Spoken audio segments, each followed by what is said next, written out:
on that, but there were some good things about it, but I mean, Impact to me is making some leaps and bounds to start being recognized as the third best promotion in the States. I mean, and that's the best they're going to do.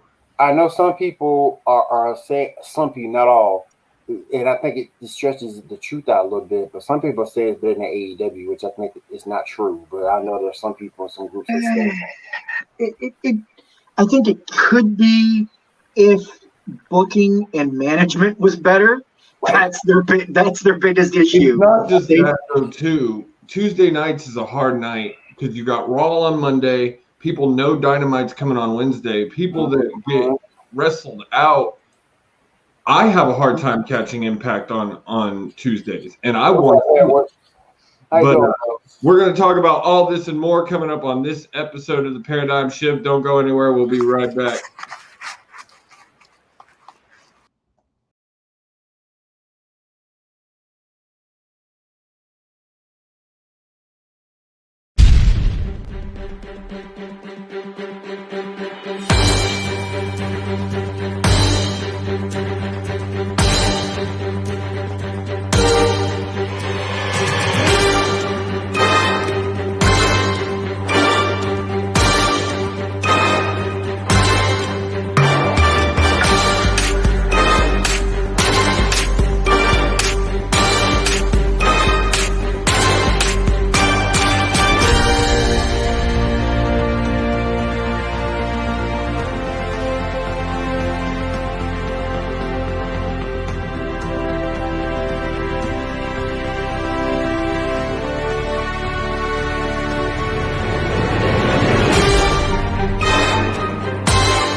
Ladies and gentlemen, boys and girls, thank you for joining us once again on The Paradigm Shift. I am one of your hosts. I am Josh Haney. I am joined by three of the greatest guys in the world. I am joined first by the one, the only, William, if you will, HD Morgan. If you will, baby, it's another night of the Paradigm Shift Wrestling Podcast, shifting the paradigm of professional wrestling. Let's get into it, fellas. Let's do this like no other. Hashtag building fun. Hashtag building fun. That's right, sir. We're also joined by the man, the myth, the legend, the great man of the Moosin, Gene Emerson. How you doing today, sir? Welcome, welcome. Remember, we're the best there is, the best there was, and the best there ever will be in the professional wrestling podcast business today. Right here at the Paradigm Shift, baby. And last, but certainly not least, the man that has been filling some big shoes, but he has done it very, very well.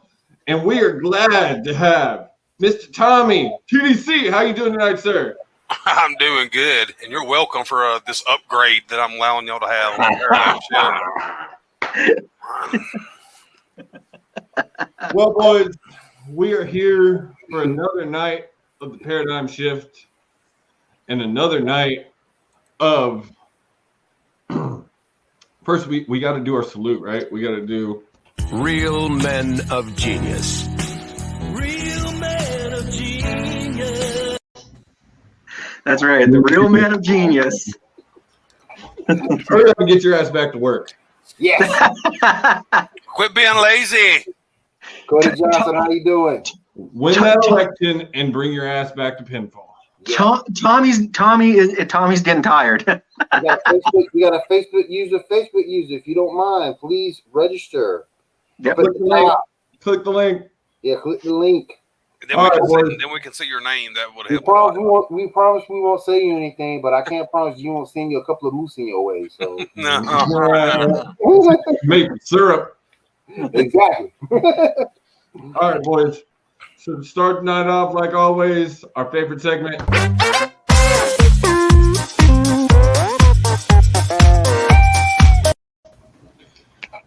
So the next question, because our topic is a little vague, we're just discussing the two pay-per-views. So tonight's question, I want you to book me your fantasy match.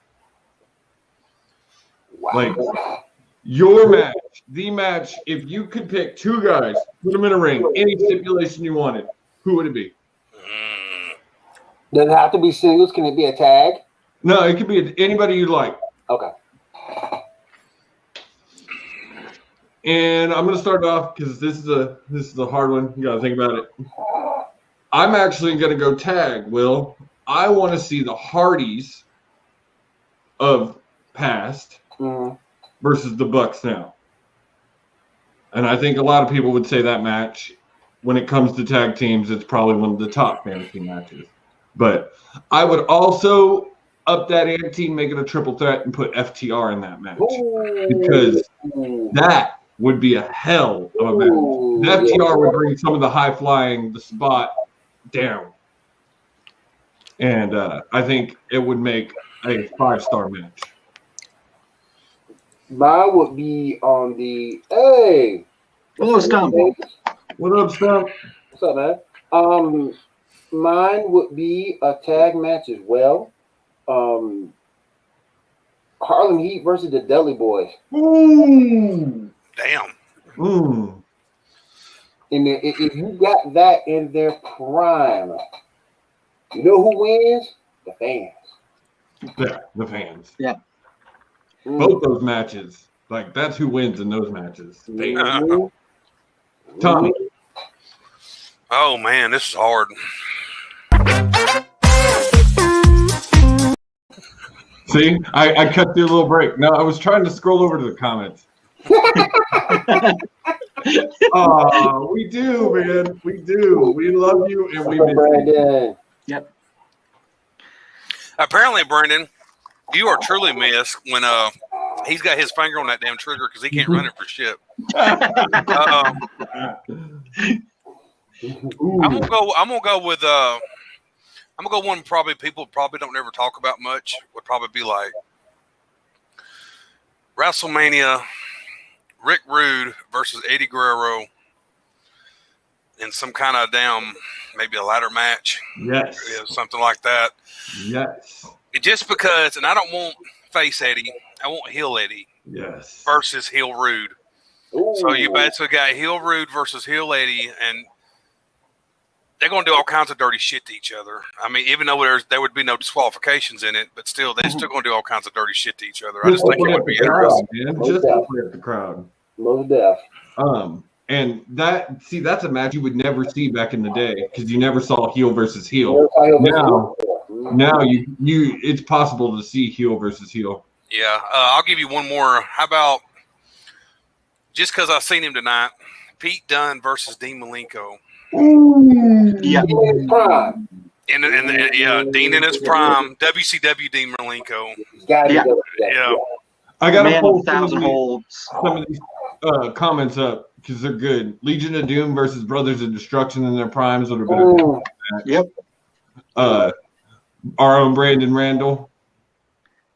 He has to have it. He has to have his Dusty Rhodes in there somewhere. You gotta say Dusty. That's it. And then Mr. Rambo. I like this one. Ooh, I like that's a good one. That is definitely a good one. You know, you were saying, you said that one, Tommy, and it got me thinking Kyle O'Reilly versus Ken Shamrock Prime. That would be good too. Yeah. Randall also had this to say, Gene.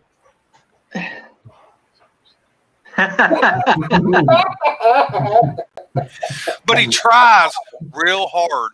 He gets a lot of participation awards, I promise you. Now, for me, I would have to go with this one's going to be a good one. So it'll be War Games. That's another good one. So it'll be War Games. 3 teams. You would have the 4 Horsemen versus the Hart Foundation versus the Undisputed Era. Which 2 horsemen? Arn and Telly? We're talking Ole and Arn, Telly, and Rick. Yeah, the original. Yeah. We're talking original. 4. Okay. Yeah.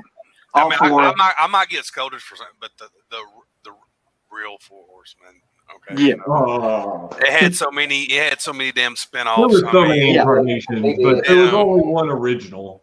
Yeah. We ain't talking Mongo McMichaels, okay? No. We're not talking Mongo. We don't want to watch this. Pillman even part of the Horsemen at one point. I thought when Barry Windham was with them, I thought that was a really good team too. That was an okay one with Barry. Pillman part of the Horsemen at one point. Who? Yeah, Chris Benoit and Dean Malenko were part of the Horsemen at one time. Yeah. And Brian Pillman. Yes. Yeah. Yeah, you might as well say at one time it was like the 5 Horsemen. Yeah.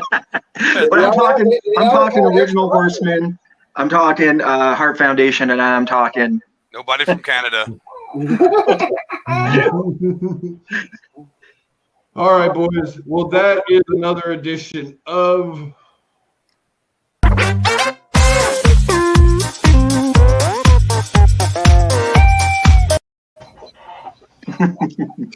That's another edition of Josh going. it's easy as you want to try and make it seem there, Tommy. I never have no issues. I'm just saying. But then again, you ain't a natural talent like I am. So. Oh. Spoilers.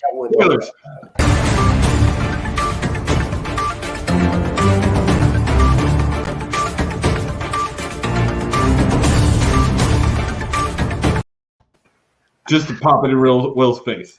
I put a different news one on here, Will, just so he wouldn't. He did that shit on purpose. Yes, I did. Because there's another news one on here. He didn't have to use that one. He said, "The hell with Will's feelings." And click the button. Man, Tommy out the knife tonight. All right. So news in wrestling. Anybody got anything? Because I really haven't heard a whole lot. Unfortunately, I'm working so much, I haven't been able to stay as tapped in as I normally do. Before Bound for Glory, Heath Slater had a knee injury or some type of injury. He was out. That's the reason why for Rhino being booked in the Call Your Shot Battle Royal. Another one was Phoenix had to give up his spot due to injury. That was a big one. And that's why we got Penta versus Kenny Omega tonight. So those are the only ones that I can really think of that come right off the top of my head. The other thing is a bit of news that we'll dive into the pay-per-view, but James Storm made his return to Impact. Mm-hmm. I mean, there hasn't been a whole lot of big news this week. Io Shirai retains women's NXT title. Which is no biggie because Orange Cassidy, even though it was a dirty win, but at Halloween Havoc. Yeah. Let's all do the Chauncey Blackheart because that's about probably as best as you're gonna get. And yeah. I did see this. That was gross. Yeah, that was pretty There's brutal. actually if you didn't know, they put up a GoFundMe for him, I guess. I saw that. At least Sid Justice broke his off the top rope, not the middle rope, doing a spin around. And Brandon Randall, this is a surprise to nobody. Yeah, that. I'm sure it was the one match I didn't get to see, but I'm sure it was a hell of a match. But it's a surprise to nobody. Yeah. I mean, I like him, but we see Omega in that heel badass version of Omega's coming. Gonna be great. It's gonna be great when he goes full cleaner against Paige at Full Gear. It's gonna be a sight to see, and I'm probably buying the pay-per-view just to see that. And please go take the belt off Mox. Yeah, I'm ready. I was all for Mox winning, and he's been a good champion, but it's time for him to drop. Yep. And, It's like I said on the Underground Pod when me and Tommy did the recap show. Remember the match between Sonny Kiss and Kenny Omega, because the look, the way he did everything, that was the beginning of the coming of the cleaner. Yeah. So just remember that, folks. That you're getting exactly the Kenny Omega. The cleaner is here. That He has not fully revealed himself yet. That match was that match was like 14 seconds, wasn't it? Something like that. His entrance was longer than the match. Yeah. So, question here. That tells you that type of match. He had that look on. Do you ever see that kid with the meme where he's like, why am I here? Yeah. That's exactly what Omega had. Hey. Question here, though. Janela was supposed to be the original. Sonny Kiss was the replacement. Mm-hmm. Do you think it was the same storyline, or they switched it up? I think deep down it probably was the same storyline. It was going to be Kenny Omega dominate. This is his time to become the cleaner. We're getting exactly what we expect. So they're going to book him strong. What all of us New Japan guys who've seen Kenny over there have been wanting, dying for. Like, I'm so ready. And as much as and no one probably saw it tonight, but the Bucks did an interview in which they announced that they will, if they don't win this match at Full Gear, they will never compete for the tag titles again. Not a big surprise, but the way they were talking, Tommy just doesn't care.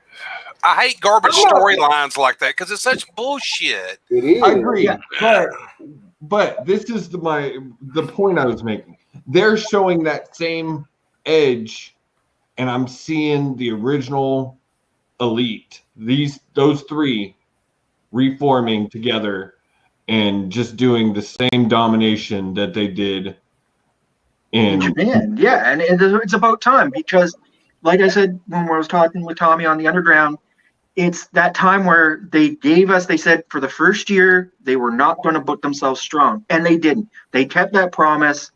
We got that. The year's over. Yep. Now it's time for them to ride the lightning, ride the high side, and to show people exactly what the product should have been. Like, I know we weren't going to get that product at the beginning, but this is their way of saying, hey, this is what we could have done, but we chose not to, so we could develop stars, we can make people. We got talent now. It's going to pay off down the long road because, I mean, they've already got a TV deal till 2023. And they're going strong. Even through the pandemic, their ratings never dropped below 6. That's amazing. And there is now after now that like NXT's not as competitive, they're close to 8-9 almost every week. Yeah. I'm just not a fan of the books. I never really have been. They're all right, but when I see them come out, we'll be talking about that. We'll be talking about that. But when I see them come out, I just see a fake Rock and Roll Express when I see them. That's just me. I'm just not crazy about them. They don't pop to me. Dang. Clearly, Mr. Rambo's in the whiskey. Yeah. But Josh, I know you like the Bucks. They don't pop to me, man. The reason I like the Bucks is they play back to the Hardys for me. That's the big thing. Oh, Mr. Justin Hicks in the chat. Dude, we need to get you on the show soon. Like, the other hit, and I don't know how much there's real about this. I'm going to say it's a rumor. This is a rumor that I'm hearing that Renee Young and Tom Morello, buddy, who said, Mamma Mia. Supposedly, there's going to be a third show for AEW, and they are going to be hosting it, and it's going to highlight more of the younger, newer talent. No way. That would be crazy. That is a rumor. At this point, I'm going to take it as a rumor because you never know with the dirt sheets and what's ever going on. So I'm just throwing it out there, but that's a rumor that I'm hearing. MJF, Jericho will be the next tag team champions, and Jim Cornette just got a shiver went all the way from the top of his head all the way down to the back of his legs when I said that. And with that statement right there, we're going to take our first break.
And moving on, so the next WWE pay-per-view is Survivor Series. It has been confirmed.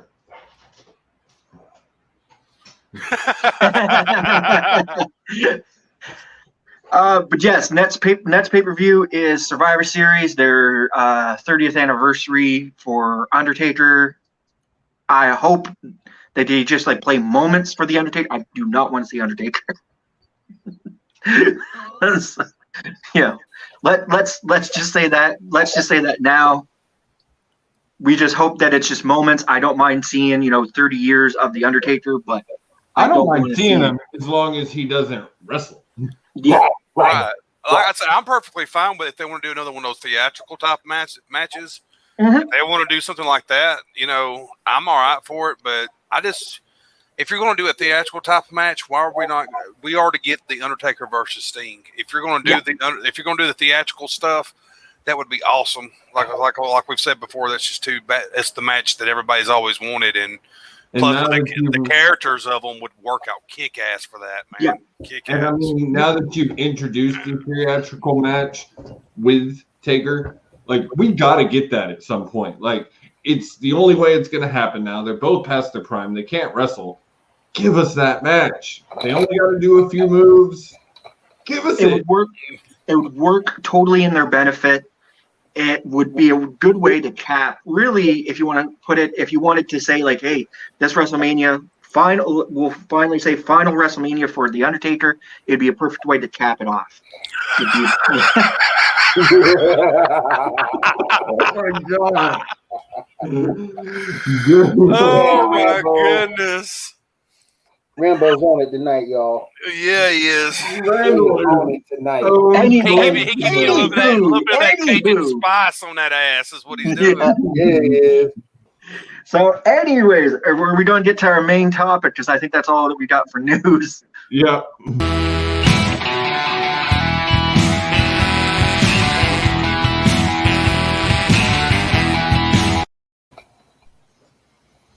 Real quick, guys, we just want to say thank you for the likes and the love and the reactions up there. Please give us more. This helps us in the Facebook algorithm so much. If you're watching on YouTube, hit that subscribe. And Like, share, subscribe, follow, hit the notification bell if you're on YouTube, and all that lovely jazz. So the topics of the night are Bound for Glory and Hell in a Cell. Actually watched Hell in a Cell, and the start-off match was actually pretty good. The storyline that they're telling with Jay and Roman, I enjoyed it. I totally enjoyed it from start to finish. I did too. I mean, all I can think about now with this storyline is they're building the Roman versus Rock at WrestleMania. Like, it's just... They could be. I mean, that could be where they're going with it. I can't see The Rock coming back for that. I just can't. I don't know. I mean... It might happen to the family, but also right now, as we all know, just throwing it out that the Rock's movie hasn't been permanently delayed. So of Black Lightning, or not Black Lightning, but Black Adam. So it has been permanently delayed. So at this point, what the Rock's going to do from that time? He's perfectly able to be booked. Yeah. Well, he's still got a lot of XFL business. I'm pretty sure he's got. Yeah, but he's also not like top. His ex-wife is the top of that. Yeah. So you're talking about a guy that does still have that opportunity. Like, yes, he keeps himself well busy, but I think, and it's only would be one match. And if it's going to be booked that way, you're going to get it. Hell, we got the Wild Samoans show up and dub Roman the chief, the head of the table. You don't see that happening every day. So there's a long-term book here in this match and how it's going to roll out. But if you get Roman, you already know who wins. You already know it. Well, right now you have heel Roman versus babyface Rock. Yeah, but you already know who wins it because Rock is not going to commit himself to any type of title run. No, and I think at this point what they're going to do is what you're going to see is, I think the long-term book is that title, that Universal title, it's going to jump to somebody else. Right. Somebody else is going to take it, and then at Mania, it's just going to be for who is tribal leader, who is the head of the table, the head of the family. It's one of those matches that, yes, you're going to go into it knowing who wins, but the winner isn't important. It's the story they're trying to tell. Yeah, I did hear a rumor, but I don't like getting my hopes up about it. But I did hear that CM Punk was interested at facing Roman at WrestleMania. So that could be too, because you still hear. Look, the way he tapped UFC, MMA, the way he tapped, no. Until I hear Cult of Personality hit and it's clobbering time, I don't believe it. Because that rumor has been rampant for years. He tapped faster than old boy running from Nexus. That's how fast he Moving on. I think WWE puts that cloud out just to mess with people all the time. Like, put out the CM Punk rumor just to get their hopes up. Yeah. So moving on, we had Jeff Hardy versus Elias. Elias wins due to disqualification. Jeff whacked Elias with the proverbial guitar in the back and then broke his other one, the second one. Elias claiming that Jeff hit him in a hit and run. There's still no suspect on who. Big whoop. This was just another, filler type. To me, it felt like a filler type match. That's all it was. Let's fill some time. Rehash storyline too. Isn't that a rehash storyline from back in the day? Yeah, that is actually. Yeah. I swear to God, they put Elias in the worst story angles ever, man. Absolute worst. I mean, his gimmick in the beginning was terrible, like the whole hobo musician thing. But like, they have not done the man any favors. None. The thing is that if they would play that character right, it would actually be a kind of a cool, edgy character. But not in PG. Not in PG. No. Then we had Otis versus Miz with the Money in the Bank contract on the line. So we had the big interview before the match with Tucker and Otis, and Otis is all fired up. we're going to get them. They showed the Tucker Law turn. and Otis package as JBL gets bribed and made the match. And so as the match proceeds to go on, we get Morrison gets evicted out. And when that happens, Tucker's on that side and Otis gets pulled over. Tucker whacks him with the briefcase. Miz is now your new Money in the Bank champion. They just hurt Josh's feelings right there. They hurt his feelings. Otis was his guy. Let me tell you that. Now, this might be an unpopular opinion, and it might be from what I've seen from some of the people that's posted on message boards and stuff. I love the move. Yeah. I love the move. I mean, people are knocking it. To me, I think it's another situation where WWE booked herself in a corner, giving Otis that briefcase because they kind of booked themselves in a corner with it. He never should have had it to begin with. The Miz, they rode a popularity storm that died right after Mania. People can say what they want to about the Miz, but the Miz took the IC title and made it relevant again. That's right. The Miz did that all by himself. Okay, now on the other hand, you had Tucker, they had just split up Heavy Machinery, and we damn know what was about to happen. Tucker was going to get sent to the other show and get shuffled to the back of the field, and we would never heard from him again. Maybe this helps Tucker, helps Otis, plus it probably helps the whole title picture because it puts the Miz back in it. Mm-hmm. So I like it, man. I like the move. Okay. I thought it was over. You knew the minute Mandy was out of it, you knew it was over for Otis. Yeah. You knew it. Let me. I do like Otis. I do like Tucker. I liked the Heavy Machinery you saw in NXT. I did not like what they were doing with him in WWE. I thought it was stupid. They gimmicked them too much. They turned what was funny in NXT and cool and turned it into a gimmick, and it just lost all appeal. No, he will not be. Let's hope not. Let's hope not. Well, from what I heard, I guess they put Tucker back on SmackDown so the feud between Otis and Tucker can evolve. But I do agree with you, Tommy. That's who I originally wanted to win this year was Miz. He needs another title run. Yep. The man is worked his ass off, and he was in the main title picture for just a little bit of time, but he is one of their absolute top best mid-carders. And people laugh at me. They know. Oh, the IC title's losing prestige. It's not being recognized. Let's put it on Miz. He'll make it relevant. And they've done it 9 times. And people laugh at me when I say this, but Miz is a Hall of Famer.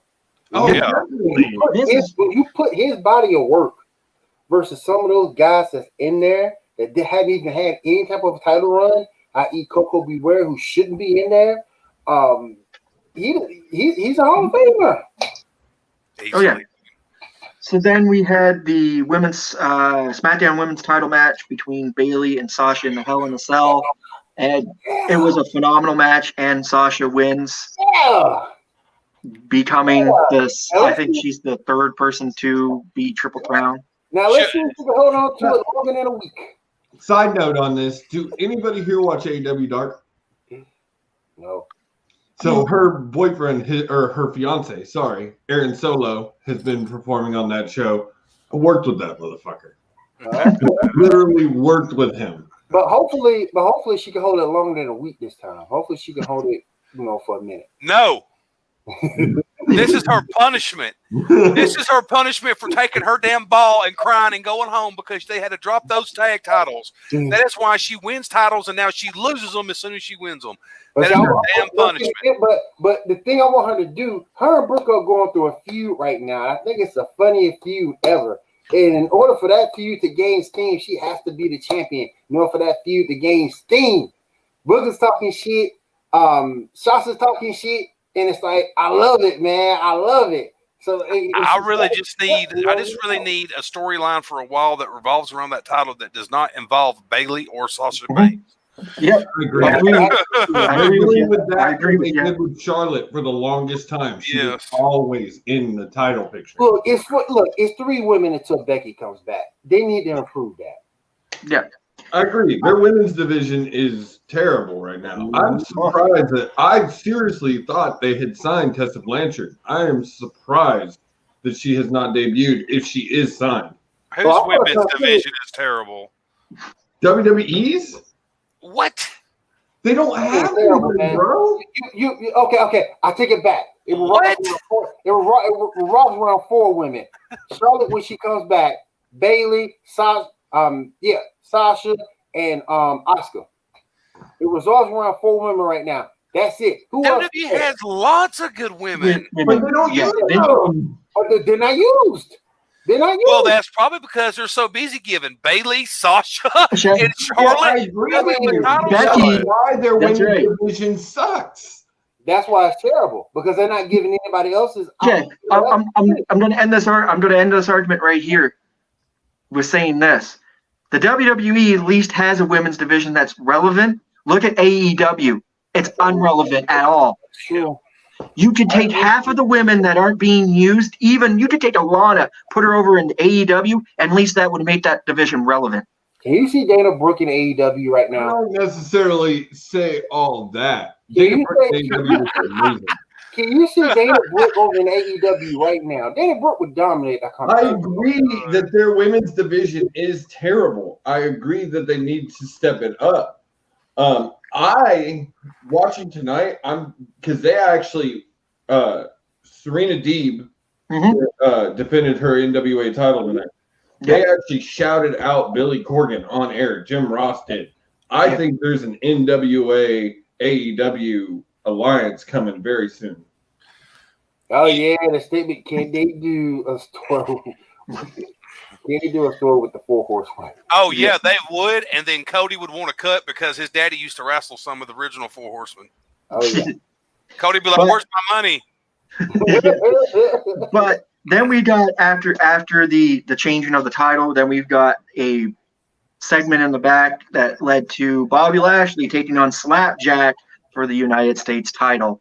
This was just another fill match before another Hell in a Cell match. WWE doing what they typically do. They got me finally excited. At first, when I first seen Retribution, I just shook my head. I was like, okay, here we go with this bullshit.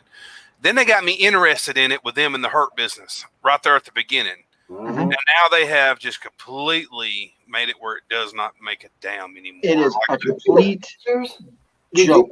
Pictures after the event of the Hurt Business, Bobby Lashley was out there with a velvet jacket on, looking ridiculous. Just looking ridiculous. That was probably Montavious Becker going, it look good, play it, put it on. Yeah. Put it on, man. It look good. You Bobby Lashley. You know what I'm saying?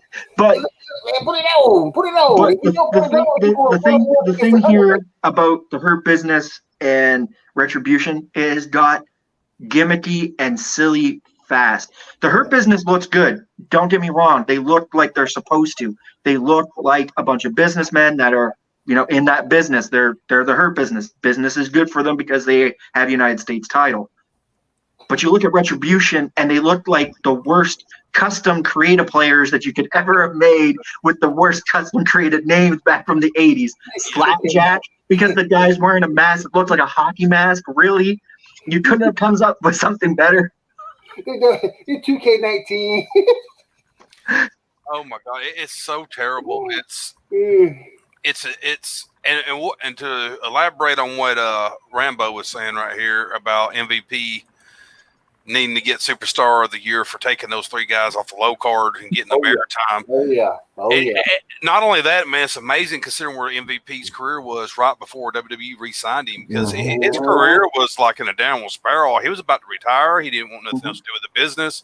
He was basically in high school gyms, putting on shows in front of like maybe 40, 50 people. So, he saved all their careers in a way because they wasn't doing shit with Cedric Alexander. They wasn't doing shit with Bobby Lashley. And they damn sure wasn't doing nothing with Shelton Benjamin. I was so excited for his return, and it was nothing.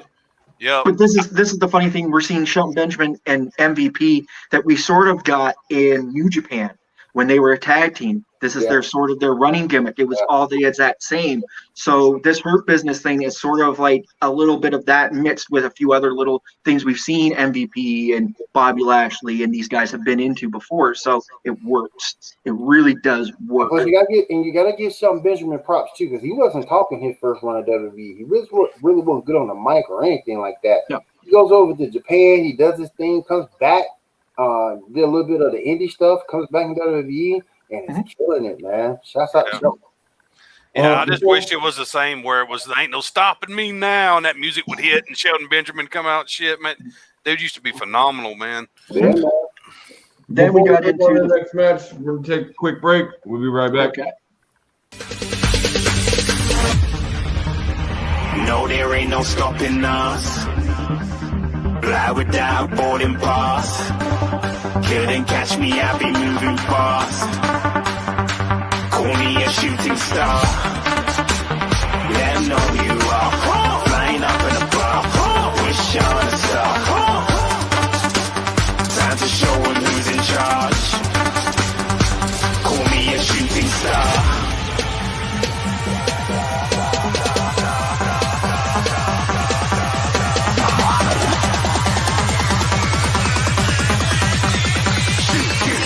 Didn't even get to cross.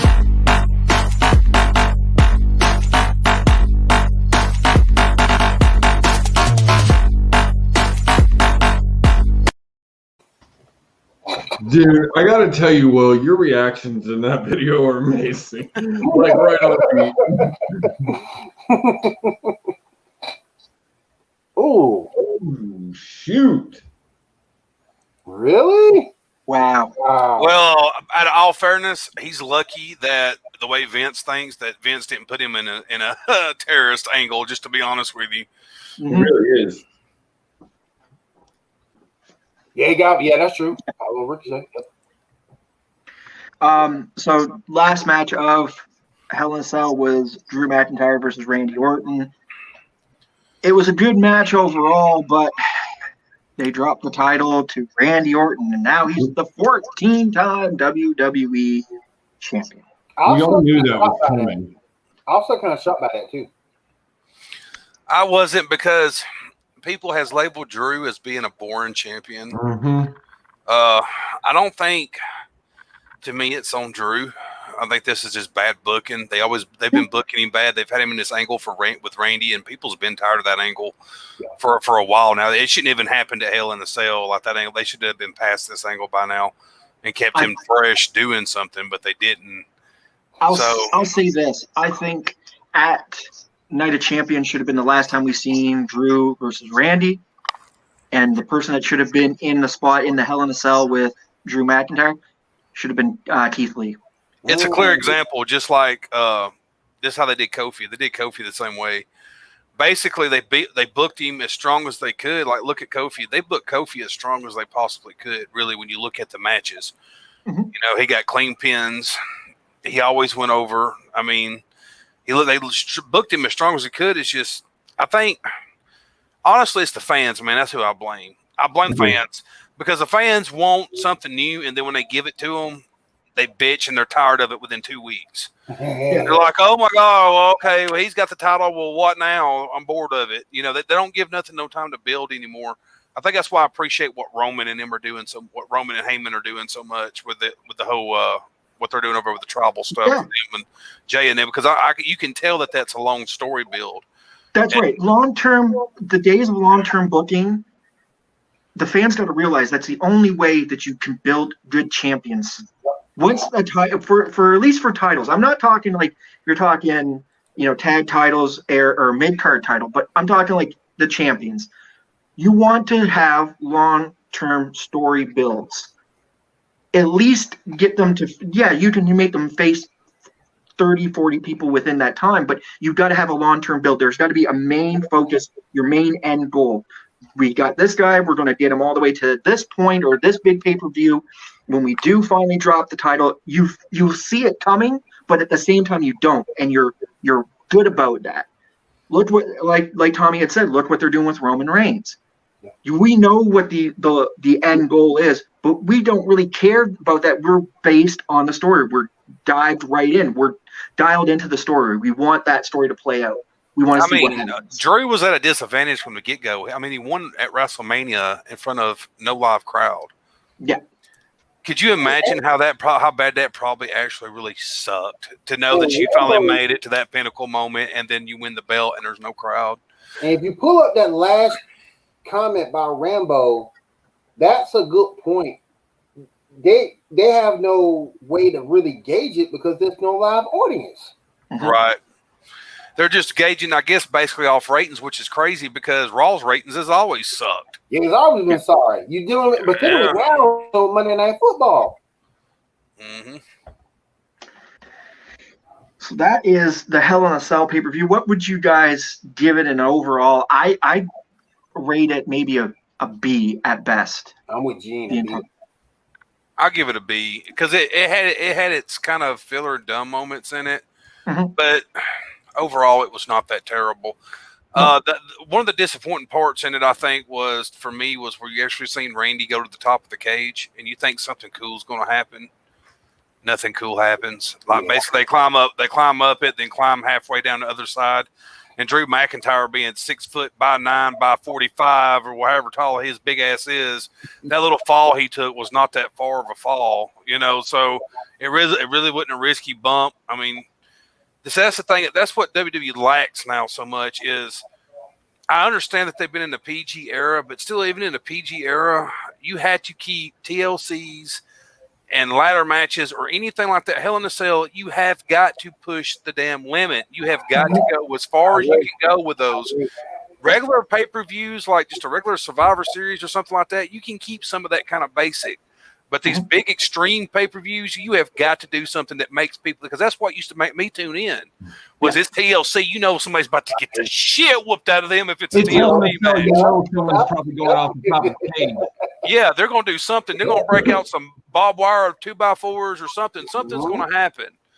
And they just don't do that kind of shit no more. And I think that's a lot of WWE's problem, that when it comes to the paper, even some of the storylines they build, as much as people bitch, sometimes are not that bad.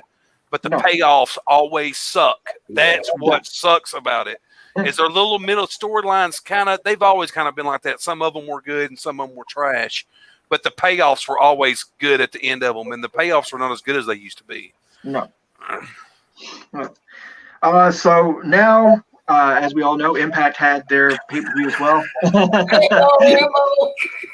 Damn. That's what I was going to say the same thing. I was going to say C-. But WWE it doesn't get me anymore. And Tommy, I agree with you too. It's to be the third week in a row I've said it. It's fucking stipulation pay-per-views. Yep. Building pay-per-views around a gimmick just doesn't work.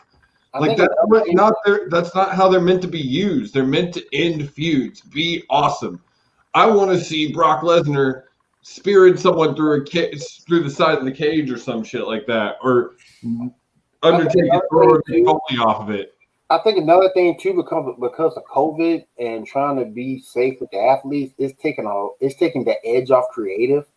I think that's why this last pay-per-view was just humdrum, because you get that, but you could still even in the PG era, okay, no blood, okay, that's fine, but you can still have somebody, when they had Randy and Drew up there, instead of getting Drew to walk his butt halfway down the cage and do a little bitty bump, have him go through the cage, break the top of the cage open.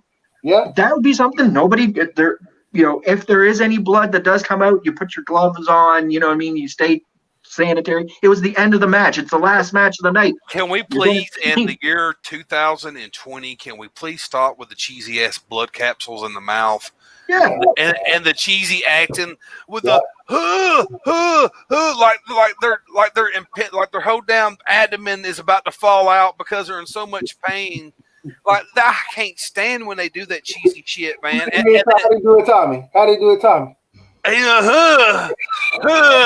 Well, Tommy, you bring up a point, because there was one thing that was pissing me off on Dynamite tonight. So they did that lumberjack match, and you knew that Orange and Cody were about to take a bump off the top, because all 15 guys crowded around. Not only that, but just as they started to fall, some of them put their hands up. Yeah. Oh, guys. CM Punk was criticized for that same thing because CM Punk had said, "Can we stop with the guys going to jump and then we having the 5 guys at the bottom going to catch them because we know what's coming." And what makes it even more cheesy is that if the camera don't pan away from it, and if you're a live show, you end up seeing it every time. Is how they all get up and they put their arms and they lock them in place and they literally stand there. Well, he's not at his spot yet. So they kind of just stand there in like a small huddle, all 3 of them, and they're just kind of like throwing these little soft, like waiting on him, waiting on him to come out. And then he comes and he flips, and he'll either overflip them or he goes slap to the middle and no one caught his ass. And I laugh every time they do shit like that because I'm like, that shit is so stupid. Y'all have got to come up with something else. Well, you'll see it like you have 3 guys out at the end. And you get one guy does a jump, and you can see when you'll see that guy that's supposed to be in the middle will lift up the other 2 and be like, "You guys are supposed to be right." It goes also back to the slap in the leg when they kick. Come on. I don't mind that so much because there's some. It depends who does it because there's some that can do it where you don't even see it sometimes. Yes, they're so good at that. But then you got some like. Okay, and I hate to knock her because she's one of my girls, but Baszler's one of those types. Yes. When she throws him in the corner and she goes to hit him in the face with the knee, clear as day, you can see her not barely touch him with the knee and see her hand way up here and slap her knee, and I just can't stand it, man. It kills it for me every time. I'm like, you know why she's like that is because she's got to be careful. She'll actually throw that knee. I can throw that knee. Yeah, because she's got MMA training, so it's like to her, it's like that's the only way that she knows. Okay, this is what I got to do, right? And Drew's pretty bad too about it with the Glasscoff kiss. It looks really cheesy. If they don't get it at the right angle, you can clear as day see that he don't even come close to hitting the guy, and then he slaps the shit out of himself to make the sound. So I don't know. Like I said, some of them can do it, and some of them can't. As long as I don't see their hands constantly slapping, it just because it takes away from me, I don't mind it so much. But then you go over. We got the Impact pay-per-view, Bound for Glory. And it started out with a 6-way X Division title match. I don't remember all the names, but I do have it down who was the winner. It was Raju, the same guy who came in as champion. I guess he did the funky. They did the whole, Tower of Doom, pull off the one guy that's supposed to win. Looks like he's going to go for the win, and comes in and keeps his title. So that's who won that one. Probably the weakest match of the night, truly. Yeah. Then they had the Battle Royal match. It was 30 men. The end, I think it was Rhino who started and won. And they whoa. Impact has 30 people on their roster? Something like that. I think it was like 15. Yeah, who knows? Somebody was working double duty that night. I know they was. The biggest topic that comes out of that Battle Royal was James Storm, the return of James Storm to Impact. So which he did not win, but Heath got a contract. Yeah. So basically, Rhino wins, pins at the end. It turned into like a normal match. Rhino hits the door on Sami Callihan and pins him 1, 2, 3. So Rhino stays, and Heath now has a contract with Impact. I don't know, man. The stuff they've been doing over there, the two of them, it's been funny. It's been good.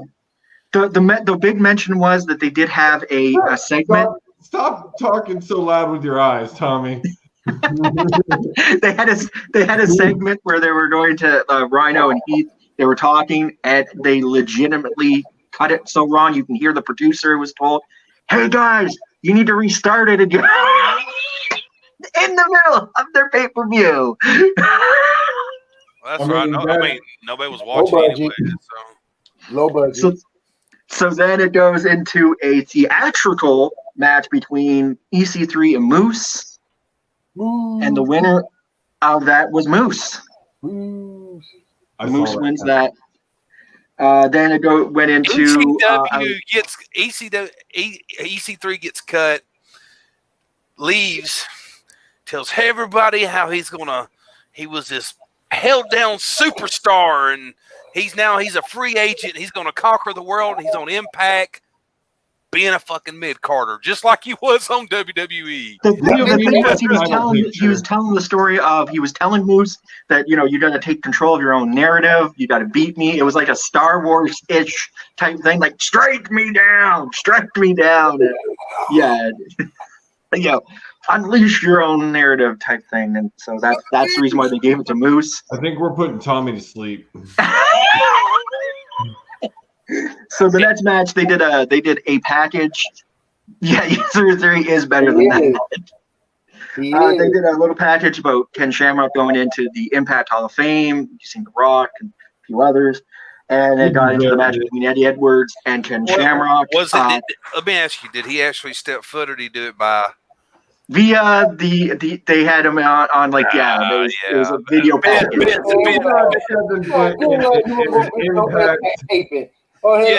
Impact pay-per-view. Yeah, we know damn better. Vince is like, don't you do it, damn it. It was a video package, and the entire time The Rock was there, he was talking about Tim Shamrock in the Attitude Era in WWE. That's exactly what he was talking about. They said Shane walked around and said, Daddy, The Rock's going to induct Ken Shamrock into the Impact Hall of Fame. Where's it? Take me to the son of a bitch. Take me to him, damn it. Take me to I guarantee you that's exactly how that shit went. It's better not. He already bought my company. So we did it to the Eddie Edwards Ken Shamrock match. Actually, Sami Callihan from the prior match stayed over, and he was there. He did something with his cell phone, turned off the lights, came back in. Sami Callihan had the bat. Eddie Edwards had his trusty kendo stick. They did this whole thing, and then Ken Shamrock put Eddie Edwards into the ankle lock, and Ken Shamrock wins. Surprise, surprise. Don't lie. He had to stick around out there because he had to help fold chairs up after the show. That was part of his. That was in the deal for him being on the pay-per-view that night. He got $30 a hot dog, and he had to help fold chairs. Don't lie. You're cold, man. Why do you hate Impact so much? So then we got into the Fatal 4-Way tag team match. And the funny thing in this one was that the one half of the Motor City Machine Guns got pile driving onto the ramp and was taken out completely, leaving. It wasn't Alec Shelley. No, yeah, it was left Kip Sabian all by himself. His partner doesn't even show up at the end or nothing. Completely left it. The North used diversion tactics. Got the using of the belt, hit Anderson, and the North are your new tag team champions. You know who should have won that? Yes, that's right. The Good Brothers. The Good Brothers should have won that. Hashtag talking shop. Hashtag worst podcast ever. Then you had the women's title match. I guess Kylie Ray got injured, so they had to make a replacement. And for Danvers, I heard it was COVID. Yeah, it was COVID. They said it was an injury. I think on Impact themselves or on the Bound for Glory pay-per-view, they just said that she couldn't show up. They didn't even. I saw on Facebook they made a statement of somebody that she was missing. Yeah. So, man, this is the same thing that happened the last time. This is what happened with AEW. Yeah. So Sue Young took her place, and Sue Young is now the new women's champion. She won, which makes no sense even in the whole entire storyline. It was like, oh yeah, we're just going to throw this new lady in there. Out, give her the title. I think once. I'm happy for her. She's a cool chick.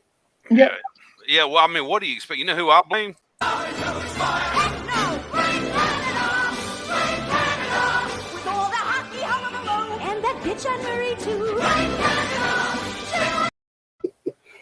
Actually, you can't.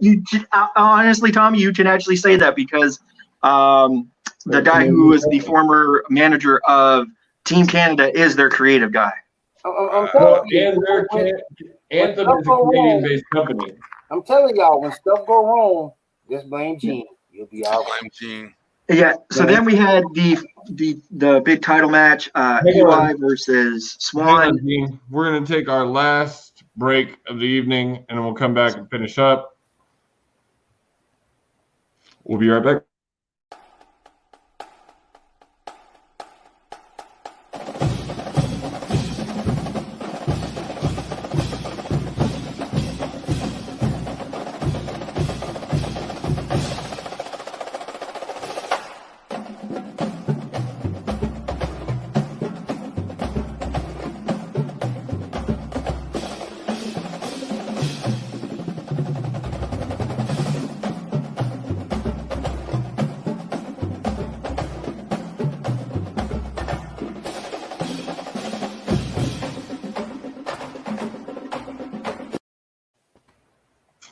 All right, Gene, take us into that final match.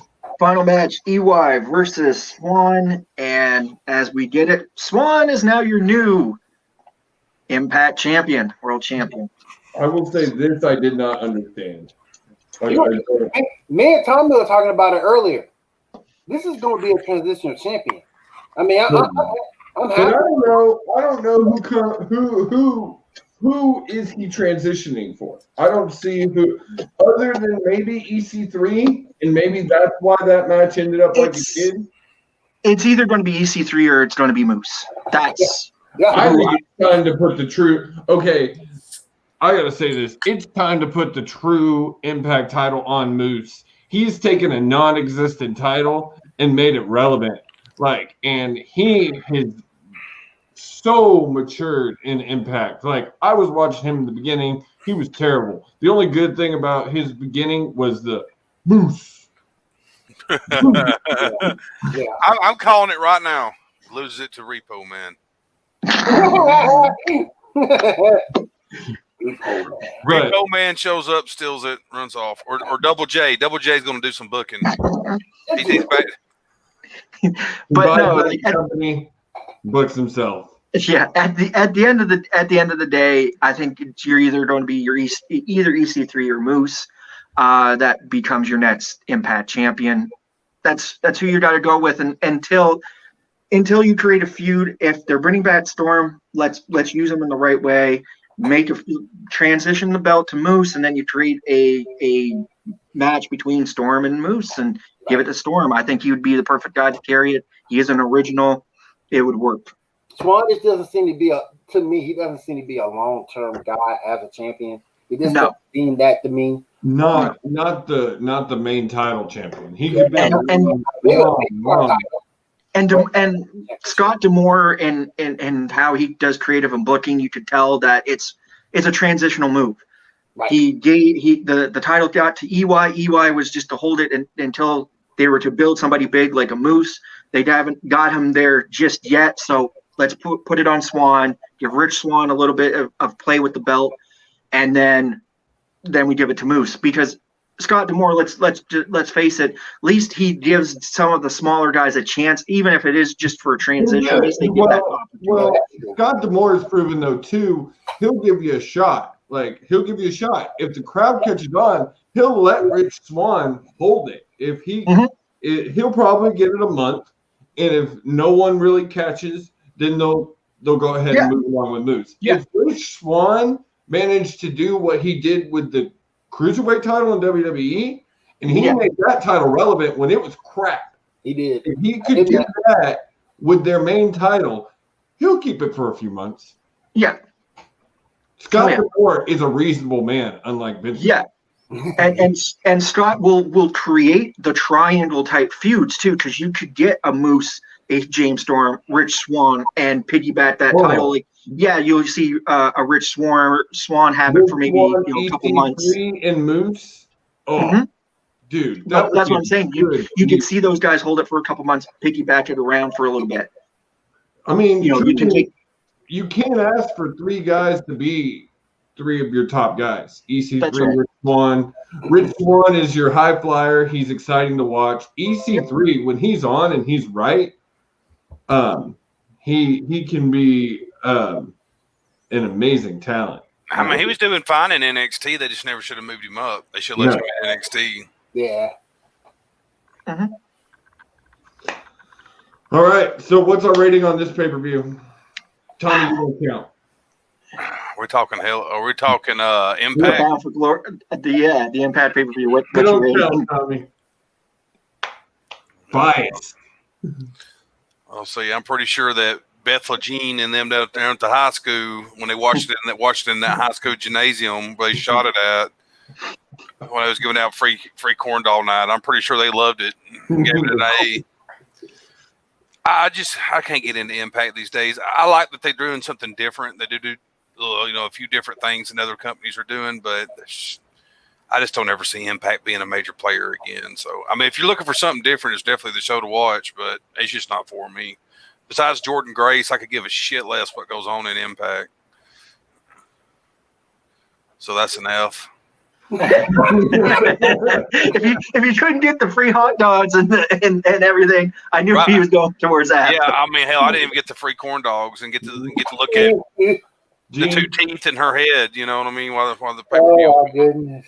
I would have to say in a nutshell with Bound for Glory, I'm gonna give it your low end C. It wasn't all that, from what I heard, it wasn't all that bad, but it wasn't all that good as well. So a C, I give it a C and just leave it at that. Will? I give it an I for incomplete. That's a good one. Make Impact great again. Bring back Dixie Carter. Oh, fuck You know what? I'm down with that. Yeah, I'm down with that because at least when you had Dixie there, your storylines were better. And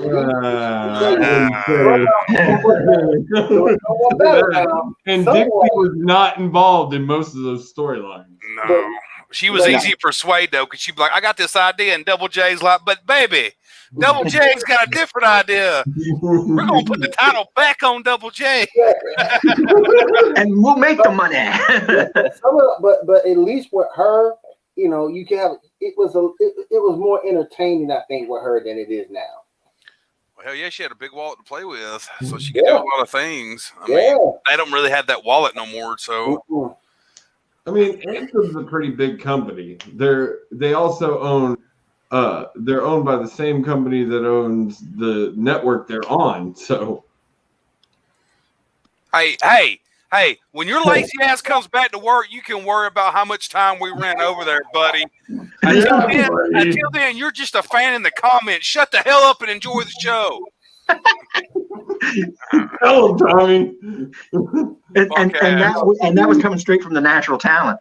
Real men of genius. Real man of genius. Damn it. Oh. Go away. Lo and behold. Oh, he just jumped on here just to do that, too. Lo and behold, come flying in at the end of the show. Been in the comments all along. You could have been on here the entire time. What was you doing out there kissing hands and shaking babies? From that chair. You know, I've recently acquired a lazy boy, and woo! That was all with that political money he's been getting. That's where that's been going. No, sir. No political money here. All of John Offstar Pat donations is on the Brandon. But we do need to close this out. So it is that time. It is shameless plug time. Take it away, Tommy. Plug yourself. Why you always got to throw it on me like that? There should be, one of those things up here. No, did you move it? No, it's in the different file. Oh, my God. You didn't put it over here, too. I mean, buy you books, send you to school. I can't do it all here, You George. also have old clips on here. That's why I played your old intro. Look, I can't help it by now if you don't know what the hell the damn intros look like by looking at them. There it is. On pinball because Tommy's lazy.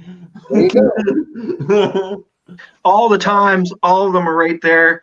That's also that same little notification that you see there. That's also up on the Pinfall Network. You can check that out and get notified when and where we go live.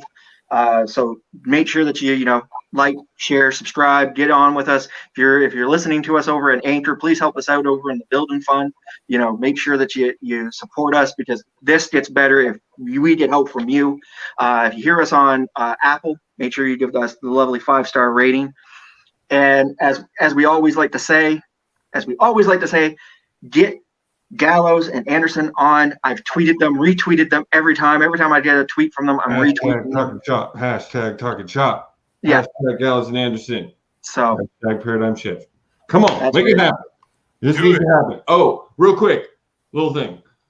So as you might see, there's only 4 of us here. So just a real quick note of business. Mr. Rob Weary has left Pinfall Productions and Paradigm Shift. We wish him his best on his future endeavors. Thank you. On that, please catch all our shows on Pinfall. Please catch follow on Facebook, YouTube, like Mr. Gene just said. And we'll see y'all again next week. Catch Tommy tomorrow night. We're going to do SmackDown tomorrow, because we ain't had a SmackDown yet on the Total Nonstop podcast. So we're going to do Tommy and Gene tomorrow night. Catch Tommy again Saturday morning. Catch Will Saturday night on the Geek. Actually, you're going to catch me and Gene on Friday. We're not doing anything Saturday due to Halloween. Special, right? Halloween special Friday night. Special on Friday night, yes. Yeah, exciting. Might have to pop in for that one. Okay, cool. I might just have to dress up. Yeah. But on that note, if y'all don't have anything else, thank you guys for joining us again. We love y'all. Y'all have a good night.